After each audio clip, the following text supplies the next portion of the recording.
Hi, we are going to talk about confounding variables. Okay, so we're going to look at this example of an observational study that was done. A recent study led by researchers from the University of Singapore revealed that regular tea drinkers have better organized brain regions, and this is associated with healthy cognitive function compared to non-tea drinkers. The research team made this discovery after examining neuroimaging data of 36 older adults. So in this case, there is an explanatory variable, x, and that's t, that researchers think is causing the response variable, y. It says better organized brain regions. I'm going to put healthy brain.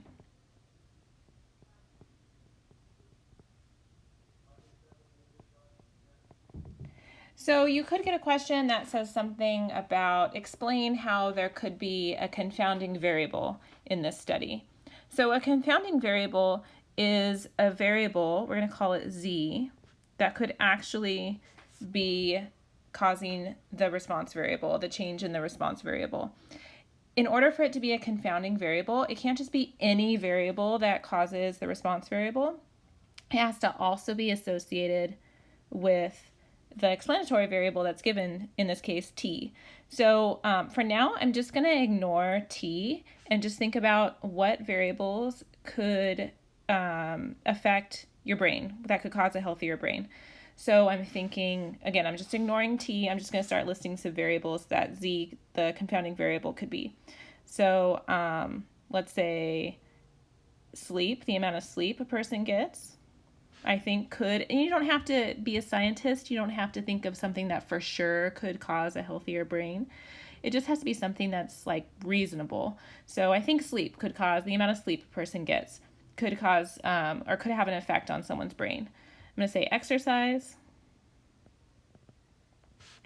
I'm going to be even more specific and say yoga as a form of exercise. And let's say someone, maybe how much they read or do puzzles. Let's say mental stimulation. So just like how much they use their brain in general. Okay, so I feel like I have a pretty good list. I'm going to now look at these variables and see if any of them could also be associated with drinking tea. So out of the ones that I've listed, I'm going to go with yoga, that yoga could also be associated with someone who drinks more tea.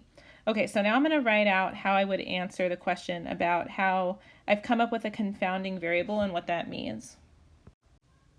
Okay, so I've started with people that are regular tea drinkers may be more likely to do yoga. So I've established that there could be this other variable that's associated with x. I've gone from x to z.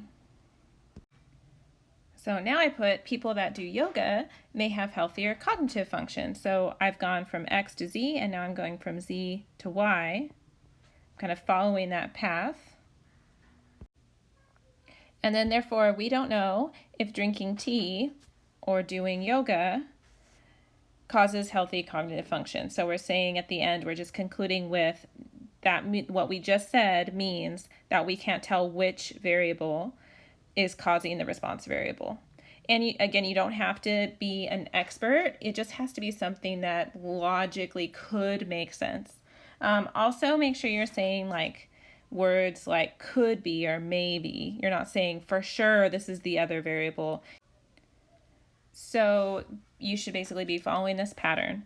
X to Z, and then we went from Z to Y, and then therefore we don't know if it's X or Z that's actually causing Y. Let's look at another one. So a study finds correlation between the amount of soda children drink and violent behaviors. So again, I'm just going to write down X is going to be the explanatory variable. In this case, it's soda. And then Y is the response variable. It's saying it's causing violent behavior.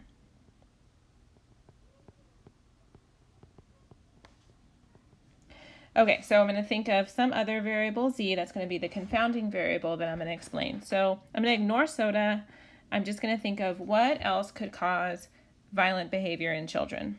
And it doesn't have to be something for sure that's causing violent behavior, just if you can think of any variables that could possibly cause violent behavior.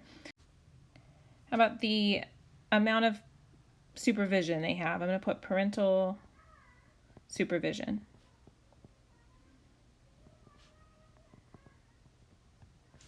How about exercise?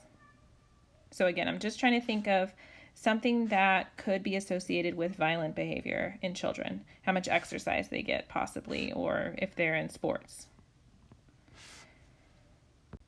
We'll do, let's say, TV. Again, it doesn't have to be something that you're saying for sure causes the response variable. I'm not saying these things for sure cause violent behavior in children. I'm just trying to list anything that I could come up with. I just want a few variables that could possibly be linked to violent behavior in children. I feel like I have enough, so I'm just going to pick one. Now I'm going to pick the variable that's also possibly associated with drinking more soda. I'm going to go with parental supervision. Okay, so I'm going to start by saying that I'm going to relate X to Z. I'm kind of going through the path X to Z. So I'm going to say students or children who drink more soda could possibly have less parental supervision. So I just went this way from X to Z. Children that drink more soda may have less parental supervision. Now I'm going to go from Z to Y and say that children who have less parental supervision may have more violent behavior. So I've gone from X to Z and now Z to Y, and then I'm going to conclude and say, therefore, we don't know if X or Z is causing Y. So we don't know if drinking soda or less parental supervision is what's causing more violent behavior. So just make sure you do that concluding sentence, because a confounding variable, again, isn't just any variable. It has to be associated with the explanatory variable. You have to show, and that's what the second sentence is, you have to show how the response variable is not only associated with, could be associated with the response variable, but also with the explanatory variable. So that's what that second sentence was doing. It was saying that we've come up with a confounding variable that is also, that is the parental supervision, that's also could be associated with drinking soda. Confounding variables are also just a really good skill you should be taking into your life. When you come across a study that's showing that some variable could be associated with this other variable, you should automatically be thinking about confounding variables that could be actually the things that are causing the response variable. And if you're trying to explain why to somebody, hopefully this will give you a good format to do that.